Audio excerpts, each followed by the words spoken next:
Hey, Mom Nation, and welcome back to another episode of Untying the Knot with the amazing, the lovely Miranda. Welcome, Miranda. Hello, everyone. Hello, Katie. Hello. Guys, if you are finding value in these videos, Miranda and I love to be here. We love to talk through these topics. We hope that it's very helpful. We hope you feel supported, seen, and heard. If you do, please reach up and click that subscribe or the follow button on whatever platform that you might be listening or watching. It definitely sends us a positive message and lets us know we should just keep on keeping on, right, Miranda?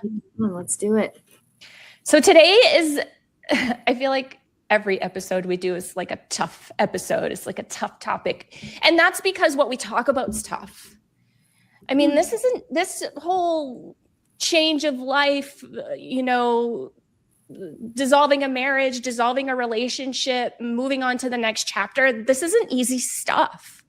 And in fact, I've not met, and I know a lot of people, and I've not met anybody that has said to me, oh no, that was really easy for me. Shoot, I'd do it again. Like nobody has ever said that. And if they did, they're probably in denial or they've distracted themselves and they haven't really dealt with it yet. Yeah. That's a good point. I do agree that it can be easier. I've seen it be easier. My second divorce was 20 times, probably more easier than my first one, but it still had a lot of effects because you're talking about where you are with the person. Yeah. And where you are with your feelings.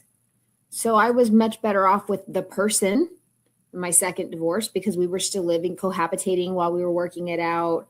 And then we shared little kids that we were, so we were still in contact. Mm-hmm. And so it was better with him. Even though there was a lot of stuff behind us, we were more on the same page.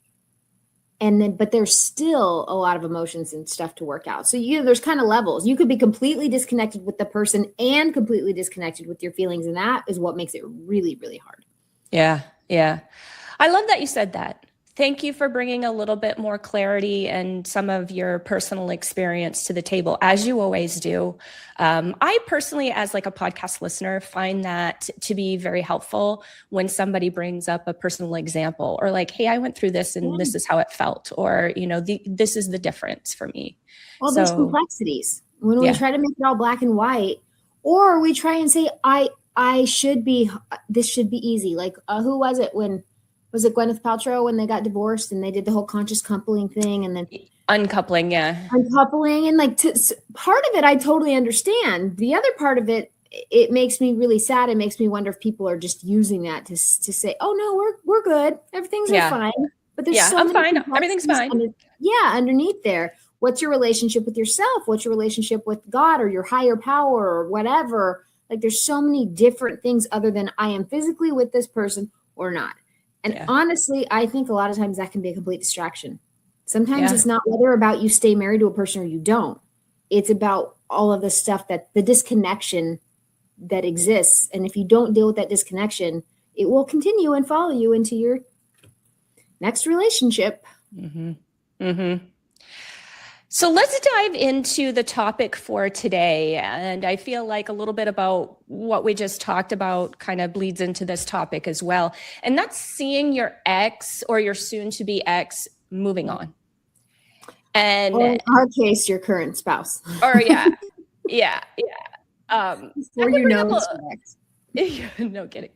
That can bring up a lot of emotions that you had, maybe thought you already worked through. It certainly did for me. Whether they start dating, they get engaged, or in my case, remarry within 6 months, it can reopen old wounds and leave you questioning your own healing. It certainly did for me. So today, Miranda and I are going to talk about why that happens, how to process those feelings without being too hard on yourself, because I feel like we could be our worst critics, our hardest judges, and what that really means to move forward. So Miranda, I'll ask you, and again, we've both had personal experience with this. Why does it hurt so much when an ex moves on, even if you were the one that wanted the divorce, which is my case? Even if you were the one. See, in all of my experiences with divorce, this is not what I have personally experienced.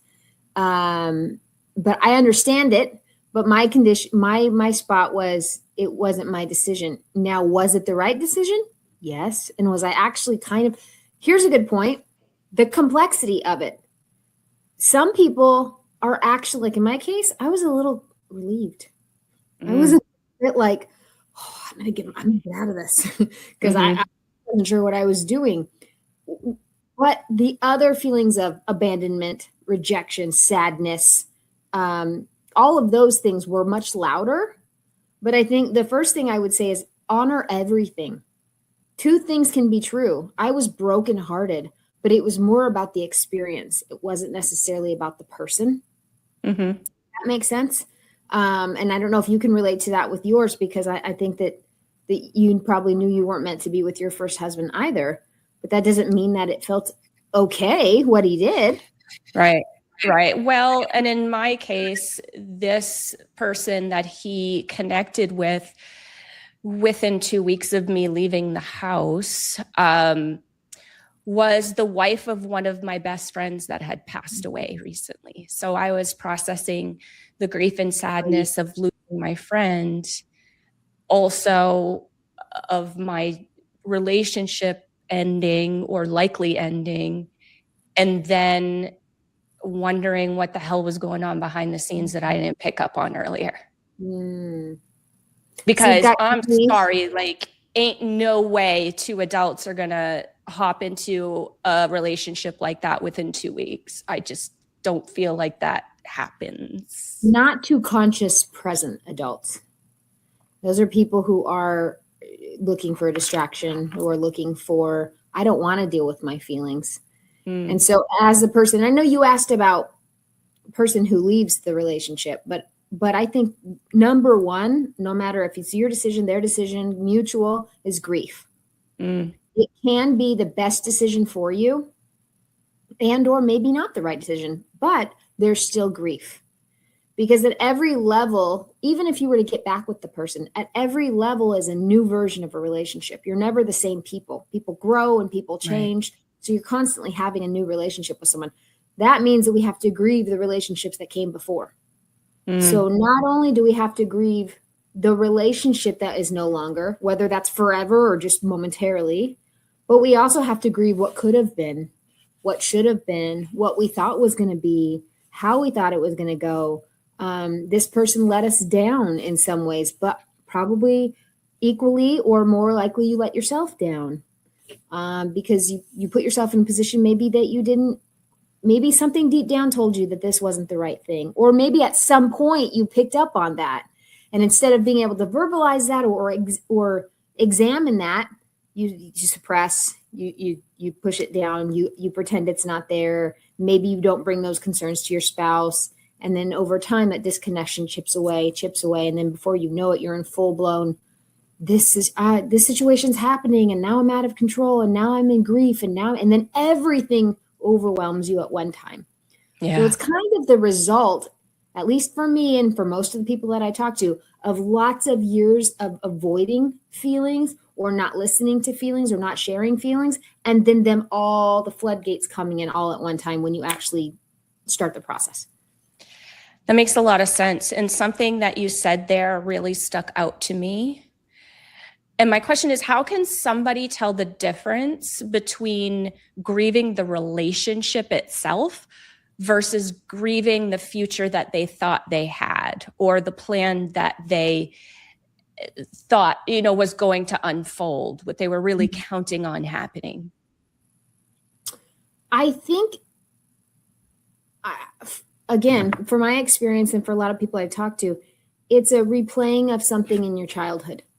So there were a lot of things that happened when I grew up that I don't think, even though from the outside it looked fine, inside there were things that I was missing or a childhood piece. A lot of us have to grow up too fast or we're in a lot of adult situations. And so it's kind of a continuance of grieving that childhood that we had to go through or miss out on parts of. So I think when there's underlying grief that you're already maybe dealing with, not even aware, like that's not something I would even thought about a few years ago. But now that I have that understanding, I'm like, oh, this wasn't just grief of this person in this relationship. This was grief of many other relationships that I've had with men and, family that didn't go the way I thought they were going to. Yeah. That thought they were going to. And now I'm being reminded of all of that under the lens of this person and this experience. Yeah. Yeah. That's a good point. Does that answer your question? It does. And I think oftentimes we don't sort of look back and question, how does this feel familiar? Mm-hmm. Which would lead back to our childhood, right? Mm-hmm. How does this feel? That's a great question. How does this feel familiar? Yeah. Yeah. Yeah. And we need to sit with that sometimes. Like it's not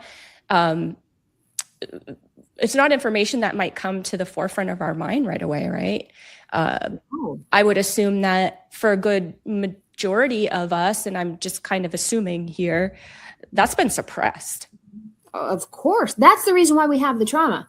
As I've said this a bunch of times, and I one of my mentors, Gabor Mate, talks about it all the time. So I'm sorry if I repeat myself, but the trauma is not what happened to us. It's not the thing that we went through.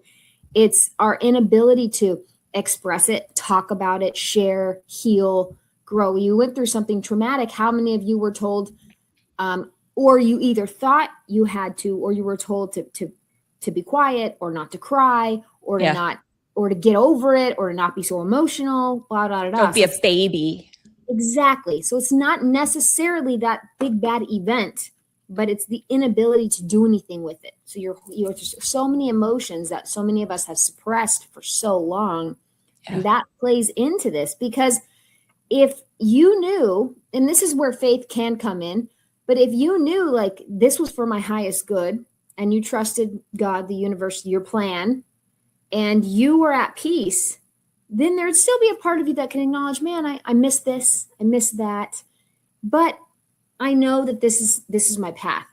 And so I can walk forward. It's that resistance to hold on to the pain of the past that we haven't dealt with that keeps us stuck in that place. Mm-hmm. And we might think some people can't get over someone, or on the flip side, they make everything about them. Like I know people have been divorced for 20 years and they're still blaming the spouse. Yeah. Even if it was their decision or their affair or whatever, you're still caught up on that. You're still acting on. That's just an excuse to not deal with all of the other baggage that's tied to that. Yeah. You said something in there that stuck out for me, and that is like kind of lingering in the cycle, basically, like continuing it. And I feel like social media makes it almost impossible for us to not look up our ex and see what's going on in their lives. What advice do you have for somebody that can't help but do that? Well, first of all, stop. No, just quit. So there's two schools of thought. It's like when you're quitting an addiction, right? There's the cold turkey method, and then there's the slower one. To each their own. You know, I've done both, but it's kind of like what is it doing for you to do that? What are you getting? What are you trying to get out of looking at them? Are you trying to punish yourself? Are you trying to just feel emotion, and you know that's an easy, surefire way to get it? Like, what are you getting out of it? Because it's always disconnection, right? So if we look at shifting the focus from so if you can't just stop, unfollow, change your feed, where your attention goes, your energy flows. So like, what are you looking at? If you are going to be on social media, change what you're looking at. If you are going to use that as a distraction and a cutout, fine. But change what you're seeing, what you're getting, who you're looking at, because that's kind of that first step. Mm-hmm. But also past that, you really want to be able to say, am I aware of what I'm feeling right now? Am I connected to myself? Why am I doing this? Am I doing this because I have 10 minutes and it's just a break to decompress? Or am I doing this because again, back to those other reasons? And when you can be honest with yourself about why you're doing it, and that it is holding you back, and that you are being an unconscious victim of your past and repeating your patterns. And for me, it was kind of punishing myself because I didn't think I was worthy or good enough to be with someone that didn't constantly trigger me and not constantly trigger myself, right? Mm-hmm. That was about focused on positivity and growth, and not just like trauma and anger and, you know what I mean? We're playing that cycle out all the time. So sometimes we want to get out of that loop, but we don't know how. So shifting what we look at, what we listen to, and the question of what did you say? How does this feel familiar? So if you're looking at your ex and you're getting that hit of something, like, how does this feel? I don't like this feeling. Do I want to keep doing this to myself? I know I kind of just went off on a random tangent there, but I just got a thought. Something to think about is, do I want to stop feeling this way? Because if you're not ready to stop, nobody can tell you anything. Right. I feel like, and maybe this isn't a conscious thought as it's happening, but I feel like we'll just take my case. It may or may not have actually helped me process feelings, but that's what I thought I was doing. Not a healthy way. Yeah, there's levels there, right? I think I'm doing the right thing. I think I'm moving on. Yeah. So what were you doing that was making you think that you were moving on? Honestly, so my ex had me blocked pretty much right off the bat. So I had to not follow his social media, but view his social media kind of in a different way. Maybe a friend of mine would look at his Instagram or something like that. And we would then talk shit. Okay. So I was processing my feelings by getting agreement from other parties that what he did was dirty. Validation. Yeah. You're looking for some sort of validation that he's not doing as well as, like, I think some people look up because they want to make sure they're not doing great. Right. They want to make sure their lives aren't great. It makes them feel better about themselves, maybe. Or looking for some validation. But what did that do for you? Well, it just pissed me off more. What was it in the moment? Like, because I get it. I understand, like, that what that need is to talk shit about people makes you feel a little bit better about yourself, I guess, probably, is it? But like, what was it doing for you in the moment? I guess it felt like support. It felt like, because it's a friend of mine, right? And she's engaging in the shit talk too. It felt like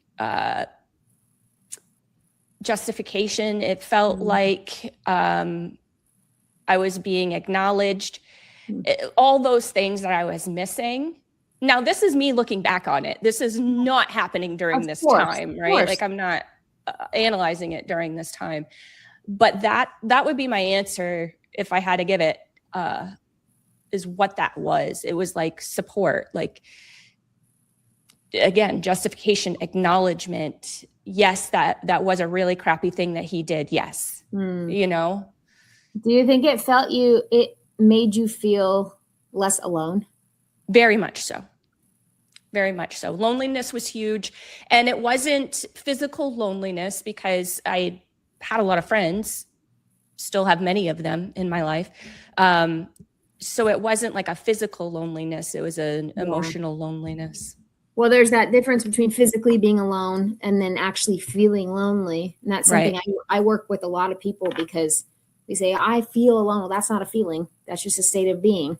So what are the feelings associated with that? Because personally, I love being alone now in my life. Not all the time. I like to be connected. But if I'm grounded, being alone is good for me, because it helps me reconnect to myself. If I'm not in a good place, then being alone is a coping mechanism. I'm isolating and I'm punishing myself. So it's all just like, where are you coming from? That feeling alone, I think, is so often triggered by being abandoned. And I know that you shared, your parents divorced, right? Yeah, that's an issue for me. Yeah. And you were an only child. So, there's so much there. And so I think we don't, even if we had happy childhoods, or even if we had our parents stated, whatever it is, something might have happened to you that elicited a feeling that you haven't ever been able to quite deal with or understand. And so it's important to go back to your question. How does this feel familiar? Of course, you didn't have the wherewithal at 20, whatever to be like, oh, what am I feeling right now? Yeah. I get that.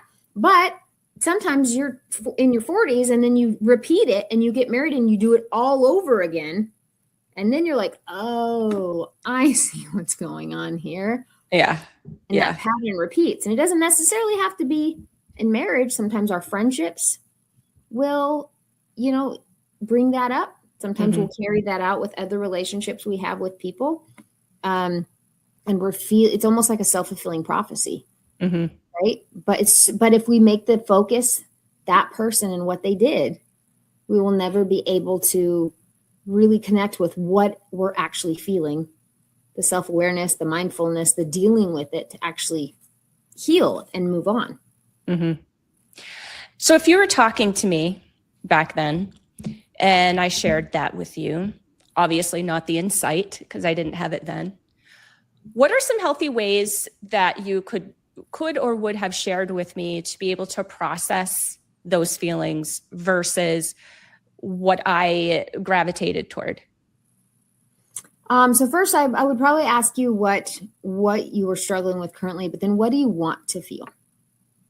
Like, are you aware of, sometimes we're so aware of what we're tired of or what we don't want to feel, but like, what are you really seeking? And are you ready or willing to do the things that it takes to bring that into your life? Because if someone's not ready, then they'll just self-sabotage. So I think, and speaking of that word self-sabotage, it's getting in, here's what I used to do. And I just had a session yesterday. Actually, we talked about this. Here's what I used to do. Here's what I'm currently doing. And here's what I would like to be doing. And when our words have so much power. So when we say, oh, but this is what I do. This is what I always do. This is how I feel. I'm an anxious person. I'm this. And we state that, we're just kind of validating that belief in us over and over again. So finding that middle ground of where I used to do this, let me learn what I do now and take some space between that to say, my old habits were to isolate myself and to cut people off. Okay. Why did you do that? Well, because, we go through why you do that and why it helps. And what does that look like for you? Because for every single person, it's different. So for me, that might look like ghosting people, ignoring people, punishing myself by looking at what other people are doing, comparison, and those things. Okay, so now we're aware that we do that, and then kind of shifting that possibility. What could we do instead? When we notice we're doing that, when we notice we're isolating, what would be a healthier option? Write about it. Write down how we're feeling. You'd be surprised, I talk to myself a lot, but like, just get it out, be able to get it out, or leave a voice message for a friend, or call somebody that you can trust and say, hey, this is what I'm feeling right now. You would be surprised what that does for you to shift your day. You're literally just placing it down somewhere. But you're getting it out of your head and making space for other thoughts and other things to come in. So I think being honest, being vulnerable, whether that's with yourself or with the people around you, being able to share your feelings, and then going down the list of like what is normal for you, and then what are some alternate choices? How do we flip that to prepare ourselves for what we normally do? Because it's different for everyone, but that takes honesty with yourself. You have to really be honest about the things that, I say your strengths and your shadows. Here are the things I'm really good at. Here are the things that I tend to allow to happen. And how can I use that for good instead of pulling myself down? Yeah, that makes a lot of sense. And I probably would appreciated having you as a friend back then. Okay. Point 2, who are you around? Yeah. Not just That's what you're watching on your feed, but like, who are you spending time with? Because if you're around the people, like you said, your friends that are going to validate you, they're going to tell you, oh yeah, you've such a this, that, such a that. That feels good for a brief amount of time. And then it's like, okay. But is it healing? Yeah. It's just stagnant energy. Yeah. So sometimes those are family members and sometimes we have to make peace with that, but just taking space literal, sometimes physical, sometimes mental, sometimes energetic, sometimes emotional space from the people and the places that are feeding that loop to us, and being honest about that. Because then that can be a really hard thing to do.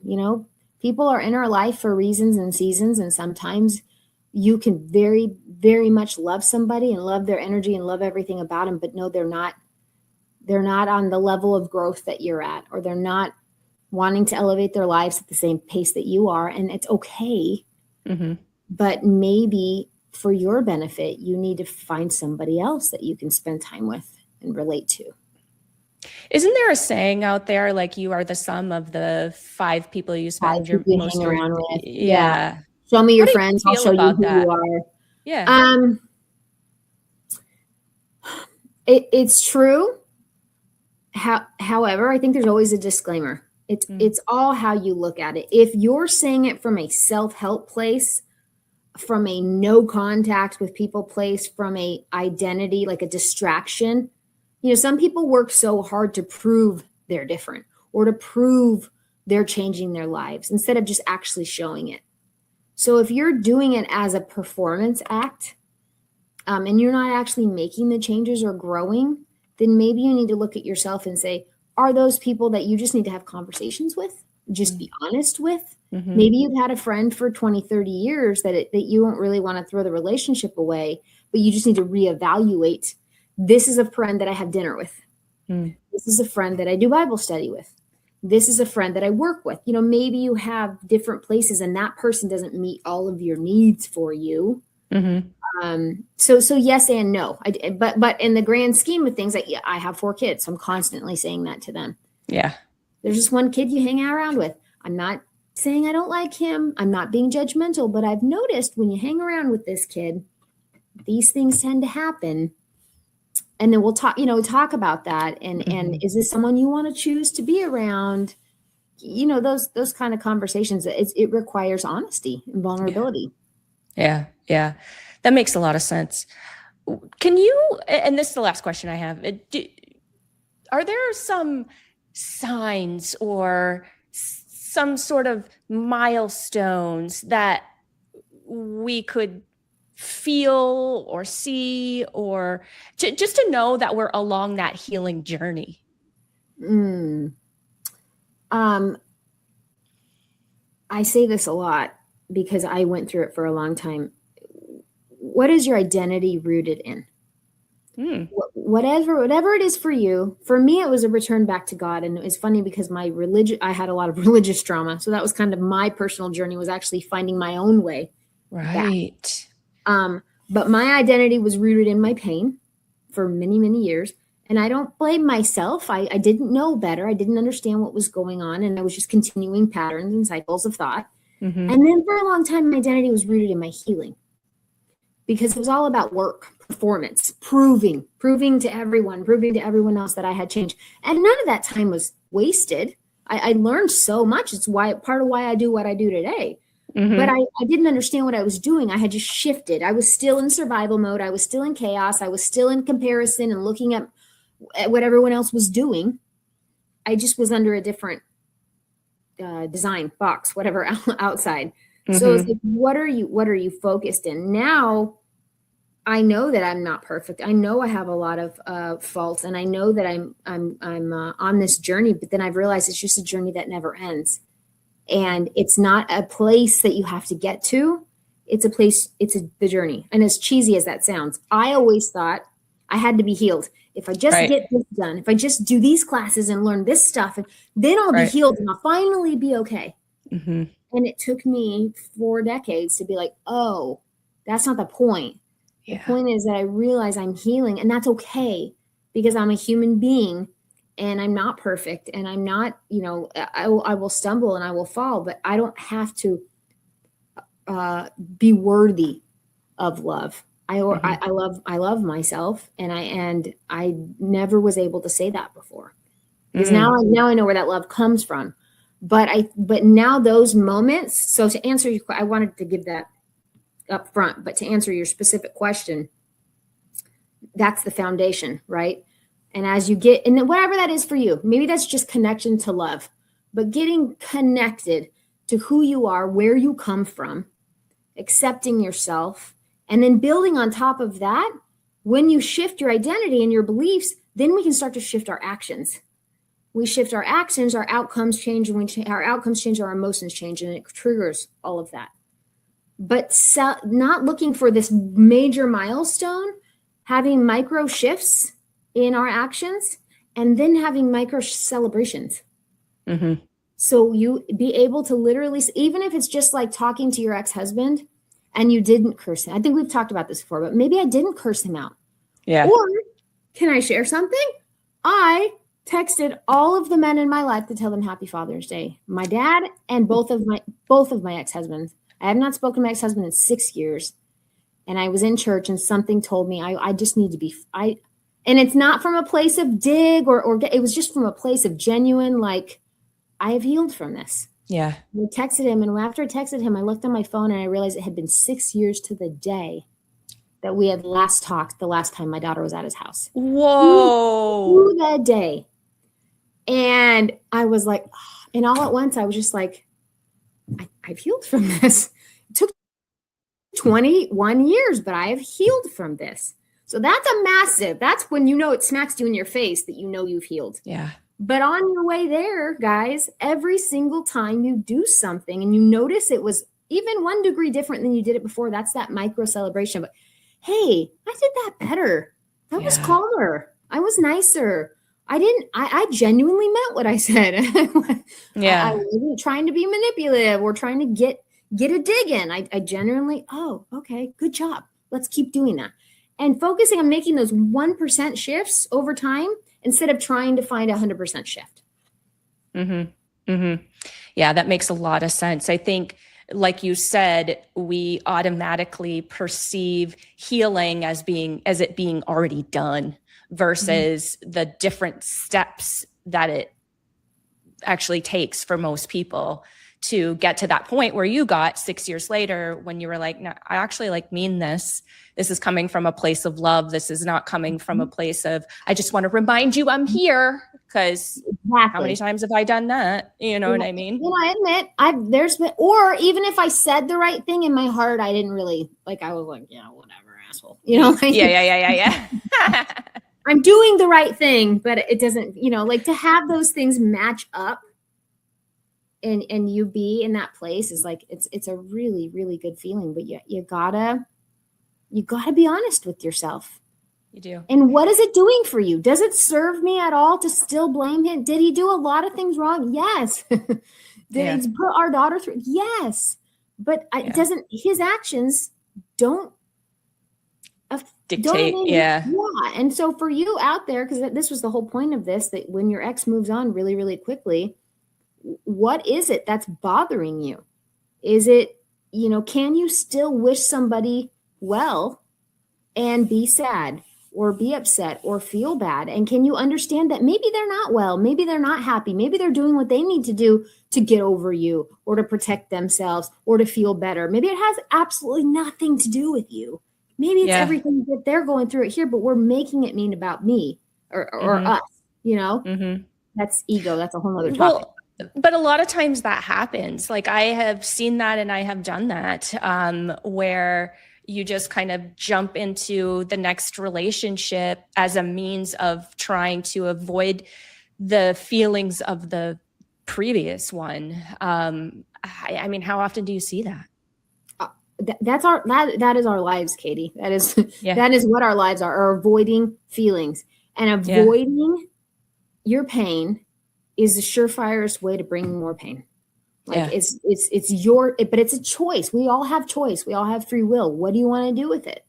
Yeah. And I can't stop thinking about what you said here. How is this familiar? Mm-hmm. And I think now question number 2 is this a distraction? Mm. And if it is a distraction, what is it distracting me from? Mm-hmm. And then getting really real about what that is and sitting with that.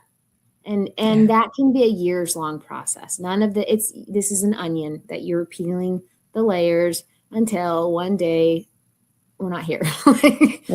Just peeling layers. And it gets easier and it goes faster and your comeback gets, but when you're in the middle of this journey, It's a slow. It's very consuming. Yeah, it's very consuming too. So if somebody out there is listening and finds themselves in distraction, finds themselves in a similar cycle that we have described here, or is even in this exact situation and is trying to find a way to cope, what is the best way to connect with you? Because I know that you help with this kind of thing. You can go to my website, it's herecomethesunshine.com. You can message me on Facebook or in the divorce group if you're part of our divorce group. Most importantly, I don't care if it's me. I don't care if it's a therapist. I don't care if it's a friend. Just start talking about not what happened to you, not what they did to you, what you're feeling about it. Just be honest about all of the feelings that you are feeling. And when you start to let your feelings be acknowledged, it's funny how things start shifting in your life and how much better you can feel. And maybe you don't realize you feel that way, but once you dig, you run that water, once you dig to it, then you're like, oh, I was really just angry the whole time. It takes a little bit to get to the bottom of it, but just start. And I think that's where you're helpful too, because we can distract ourselves with the incident, right? Because we think that that's the most important thing, what he or she did, rather than what the impact was on us. Right? And I think that's where that victim mentality comes in. Even if you don't, for a year, I didn't go around going, they did this to me physically. But I carried the story of it and was a victim of it for a very long time in my own head. And so that enables us and gives us permission to have certain behaviors and feelings about things instead of actually dealing with them. Yeah. I totally agree. I don't know how long you played that story of what they did. Now I can tell the story and kind of laugh. But for many years, even though I was remarried and had other kids, I was still like, Yeah, I may or may not still have that tape that runs, honestly. And I've been divorced now for, how old am I? 16 years. 16 years. No kids, no ties to this man. I haven't spoken to this man since maybe it was 6 months after we divorced. That's such an interesting experiment because the only reason we were so connected and enmeshed is because of court, because of a child. And so, but I bet if we didn't have that kid, I bet I still, because of what it triggered, I bet I would still do that too. Yeah. Yeah. Very complex. Yeah. Very, very complex. And guys, Miranda is seriously the sunshine. And I have heard so much feedback. I don't know if I've really shared it with her, but I have heard feedback of Miranda's lives and how she helps and supports women out there. And I really encourage you to get connected with her, especially if you're feeling like you're kind of spinning out right now. At whatever level you're in your divorce, even if you're post-divorce, even if you're like pre-divorce, like we haven't, split up yet, she's really going to help you get those emotions in line and kind of kickstart your journey toward healing. And I know that you do that very well. So thank you for your support of our community here. I appreciate that. And if you're out there and you're not part of our divorce community on Facebook, I do go live there weekly. And I just kind of use what's in there. But if you have questions that you just want to submit or ask, I'm happy to talk about them in that live. So join us over there, message me, post it in the wall, whatever you want. Absolutely. Or even comment on this show at, whatever platform that you are listening to. We certainly pay attention to those comments and we will pick up on that and we will discuss, whatever topic comes along, whatever you guys are interested in us discussing. We're super open to that. So thank you again, Miranda. And that community is the divorce community empowered by Mom Nation, it's a long name, but that's the name. And that is our specific divorce community on Facebook. If you guys would like to join that, you don't have to be Arizona based, which is where we are. We private, welcome small. Yep. We welcome those from all over the world. So don't feel like you need to be, our neighbor in order to be a part of that group. We encourage and invite everybody. If you want to check out any of our previous episodes, you can do so on our YouTube channel. It is at Mom Nation USA. That's the handle. Scroll down just a little ways. You will see the bright blue playlist that is Untying the Knot. It also has its very own podcast, which is hosted on YouTube as well. It's on our homepage right at the top. Or if you prefer to listen on your favorite podcast platform, you can do a quick search for Mom Nation Talk Radio, and there you will find us as well. We'll see you next time, Miranda. Bye. Feeling overwhelmed, stuck, or disconnected from yourself? Miranda Ray offers one-on-one private sessions designed to help you reconnect with yourself. Gain tools for emotional healing, build confidence, and step into your power with compassionate guidance every step of the way. You deserve peace. You deserve clarity. You deserve to feel good again. Let Miranda help you get there. Take the first step toward a brighter, more balanced you. Reach out to Miranda now.